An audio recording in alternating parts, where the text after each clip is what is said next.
साल 1943, द्वितीय विश्व युद्ध। जर्मनी और सोवियत संघ यानी आज का रशिया एक दूसरे के गर्दन पर दांत गड़ाए बैठे हैं। स्टालिनग्राद की तरफ से जर्मन सेना छीज चुकी है। कूबन नदी के ऊपर सुरक्षा का एक मजबूत घेरा बनाकर एक जर्मन टुकड़ी लोहा ले रही है। सोवियत संघ के लिए मुश्किल है जर्मनी जैसे मजबूत दुश्मन को पीछे धकेलना, लेकिन सोवियत संघ के पास एक ऐसा हथियार है जो दुनिया में किसी और देश के पास नहीं है। सोवियत संघ के पास चुड़ैलें हैं। दो जर्मन गार्ड्स आपस में बातें कर रहे थे। उनको अचानक से कुछ आवाजें सुनाई दी। जब तक वो कुछ समझ पाते, उनके सर के ऊपर से दो प्लेन निकले। जब तक उन पर निशाना लगाया जाता, पीछे से तीसरा प्लेन उनके सर के ठीक ऊपर पहुंच चुका था। दो जोर के धमाके, आसपास का इलाका थर्रा गया। फिर सब कुछ शांत हो गया। धुएं के गुबार के छटते हुए एक टूटा फूटा सा प्लेन दूर जाता हुआ दिखाई दे रहा था।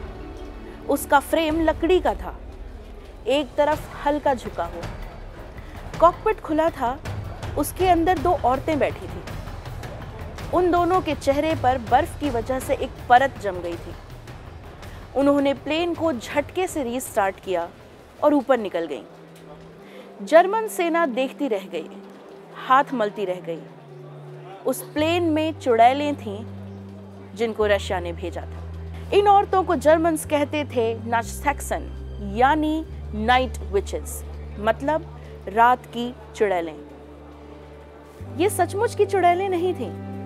ये थीं सोवियत संघ की सबसे खतरनाक पायलट्स। ये थीं 588th नाइट बॉम्बर रेजिमेंट। इनको गार्ड्स का दर्जा दिया गया था। 46वीं तमन guards night bomber aviation regiment इनका ऑफिशियल नाम था। लेकिन युद्ध में तो औरतें जाती नहीं थीं। फिर ये रेजिमेंट कैसे बने और क्यों कहा गया इनको चुड़ैल? आइए सुनाते हैं आपको एक ऐसी कहानी जिसे द्वितीय विश्व युद्ध में कई कहानियों के बीच दबा दिया गया, सिर्फ इस वजह से कि इस कहानी की मुख्य किरदार औरतें थीं। वो औरतें जो रात को खुले एरोप्लेनों में उड़ती थीं, बम गिराती थीं। वो लड़ाका औरतें जो फ्लाइट प्लान बनाने वाली पेंसिलों से काजल लगा लेती थीं। वो औरतें जो अपने टूटे फूटे से प्लेनों की साइड में फूल बना लेती थीं। वो औरतें जो एक मर्दों की जंग में सीना ठोक कर औरत थीं, लड़ती थीं और शहीद हुई थीं। वो औरतें जो इतनी भयानक थीं कि उनको चुड़ैल तक कह दिया गया था। उनकी कहानी सुनने से पहले एक छोटा सा रिकैप। क्यों थी वो इतनी जरूरी?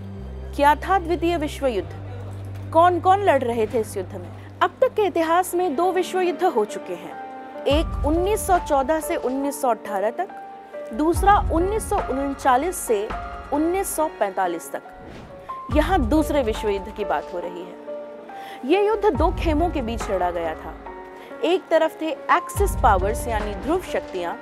इनका ये नाम इसलिए पड़ा क्योंकि उस समय ये देश पूरी दुनिया में सबसे ज्यादा ताकतवर थे। इनमें शामिल थे जर्मनी, जापान और इटली। दूसरा खेमा था अलाइड पावर्स यानी मित्र शक्तियां।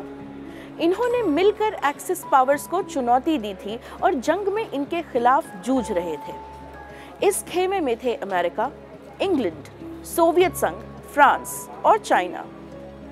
द्वितीय विश्व युद्ध यानी वर्ल्ड वॉर 2 अब तक का सबसे बड़ा युद्ध था जिसने एक बहुत ही अलग लेवल पर तबाही मचाई थी। ये पूरा मुद्दा उसी समय का है। द्वितीय विश्व युद्ध के दौरान जर्मनी ने सोवियत संघ पर खतरनाक बढ़त बना ली थी। सन 1941 के ऑपरेशन बारबरोसा के जरिए जर्मनी सोवियत संघ के बॉर्डर के अंदर चला आया था। जर्मनी चाहता था सोवियत की पोलिश और स्लाव जनसंख्या को अपना गुलाम बनाना और सोवियत संघ के तेल के कुओं पर कब्जा करना। ऑपरेशन बारबरोसा पूरी दुनिया के युद्ध के इतिहास में सबसे बड़ा प्रोजेक्ट था। इसने सोवियत संघ को एक बार में बैकफुट पर धकेल दिया था। कोशिश जारी थी सोवियत की तरफ से खोया हुआ हिस्सा वापस पाने की, जर्मनी को उसकी औकात दिखाने की। इस पूरे प्लान में सोवियत संघ के नागरिक अपनी जान लड़ाने को भी तैयार थे, एक कमी थी। इस पूरे प्लान में औरतें कहीं नहीं थी। जो थीं वो सपोर्ट स्टाफ थीं, जिनको एयरफोर्स के क्रू में जाने की इजाज़त थी भी वो लड़ाई में भाग नहीं ले सकती थी। टेक्निकली इनको कॉम्बैट रोल्स कहा जाता है। पूरी दुनिया में उस समय तक औरतों को कॉम्बैट रोल्स में हवाई जहाज उड़ाने की इजाज़त नहीं थी। जल्दी ही ये इतिहास बदलने वाला था। सोवियत संघ के नेता जोसेफ स्टालिन के पास पहुंची मेजर मरीना रास्कोवा। उनके पास पूरे देश से लड़कियां और औरतें चिट्ठियां भेज रही थीं। उनको भी युद्ध में जाना था। मरीना रास्कोवा रशियन पायलट थी। उन्होंने दरख्वास्त लगाई कि औरतों को भी फाइटर पायलटों की कतार में जगह दी जानी चाहिए। इस बात का काफी विरोध हुआ, लेकिन 8 अक्टूबर 1941 को जोसेफ स्टालिन ने 3 फीमेल एयरफोर्स यूनिट भेजने के ऑर्डर जारी कर दिए। जून 1942 से ये रेजिमेंट हमले करने लगी। कैसे बनी ये रेजिमेंट? 17 से 26 साल तक की उम्र की लड़कियों में से मेजर मरीना ने खुद कुछ दर्जन लड़कियां चुनी और उनको ट्रेन किया। जो ट्रेनिंग बाकी लोग साल भर में लेते थे, वो ट्रेनिंग इन सभी लड़कियों ने चंद महीनों में पूरी की। इनको पॉलीकार्पोव U-2 बाईप्लेन दिए गए। ये प्लेन लकड़ी के थे, प्लाईवुड के थे। कैनवस का इस्तेमाल किया गया था साइड में और खुला हुआ कॉकपिट था। एकदम हल्के और टटपूंजिया प्लेन थे, ऐसे जिनका इस्तेमाल खेतों में दवाई डालने और नए पायलटों को ट्रेन करने के लिए किया जाता था। यही नहीं, लड़कियों को मर्दों की यूनिफॉर्म और उनके कॉम्बैट बूट्स दिए गए जो उनके साइज से काफ़ी बड़े थे। फिर भी किसी तरह उन्होंने इन सभी चीज़ों से समझौता किया। अपने देश के लिए लड़ने की उनकी भूख कपड़ों और जूतों की दिक्कत से कहीं ज़्यादा बड़ी थी। कैसे लड़ती थी ये रेजिमेंट? एक बार एक प्लेन में 2 लोग बैठ सकते थे, एक पायलट और एक नेविगेटर जो उस प्लेन का डायरेक्शन, ऊंचाई वगैरह देखता रहे। चूंकि इनके पास सुरक्षा का कोई उपाय नहीं था और उनके प्लेन काफ़ी नीचे उड़ते थे, इसलिए उनको हमेशा रात में ही उड़ान भरनी होती थी। ये प्लेन 3 के गुट में उड़ते थे। शुरू के 2 प्लेन आगे निकलकर दुश्मनों का ध्यान खींचते थे अपनी तरफ। उनको जाता हुआ देखकर जर्मन सेना के निशानेबाज उन पर फायर शुरू कर देते थे। सभी का ध्यान उधर चला जाता था। तब तक तीसरा प्लेन नीचे आता था और बम गिराकर चला जाता था। चूंकि ये प्लेन छोटे थे और हल्के थे, इसलिए एक बार में 2 बम ही ले जा सकते थे। दोनों विंग्स यानी डैनों के नीचे एक-एक। क्या था इनका खास ऑपरेशन? इन सोवियत लड़ाका पायलट्स की सबसे खास बात थी इनका अटैक करने का तरीका। इनके प्लेन्स बहुत हल्के थे, तो जब ये दुश्मन के एरिया तक पहुंचते थे बम गिराने के लिए, तो पायलट्स अपने प्लेन के इंजन बंद करके ग्लाइड करती हुई नीचे आती थी, बम गिराती थी और जब तक कोई कुछ समझ पाए इंजन रीस्टार्ट करके ऊपर चली जाती थी। जब ये नीचे आती थी तो इनके प्लेन से हल्की सी आवाज़ आती थी, जैसे कोई हवा में लाठी भांज रहा हो। जर्मन्स को ये आवाज़ सुनकर चुड़ैलों की याद आती थी। चुड़ैलों को लंबे झाड़ुओं पर बैठकर उड़ने के लिए जाना जाता है। उनके झाड़ू जब हवा से निकलते हैं तो ऐसी ही आवाज़ करते होंगे। तो जर्मन्स को इन सोवियत पायलटों के प्लेन्स की आवाज़ सुनकर चुड़ैलों की याद आती थी। इस वजह से इन पायलटों का नाम ही नाइट विचेस यानी जर्मन में नाश्टैक्सन पड़ गया। उन्होंने ये तमगा शौक से पहना। यही नहीं, एक रात में कई बार ये अपने गुट लेकर निकलती थी। चूंकि एक बार में 2 ही बम ले जाए जा सकते थे एक प्लेन पर, इनको कई चक्कर लगाने पड़ते थे। कई बार इनको सीधे दुश्मन की फायरिंग के बीच से निकलना पड़ता था। इसके चक्कर में उनके प्लेन छेद हो जाते थे। खुदा न खास्ता आग लगी तो एक बार में पूरा प्लेन खाक हो जाता था। लकड़ी और कैनवस को जलने में देर ही कितनी लगती है। इन पायलट्स के पास पैराशूट भी नहीं हुआ करते थे पहले।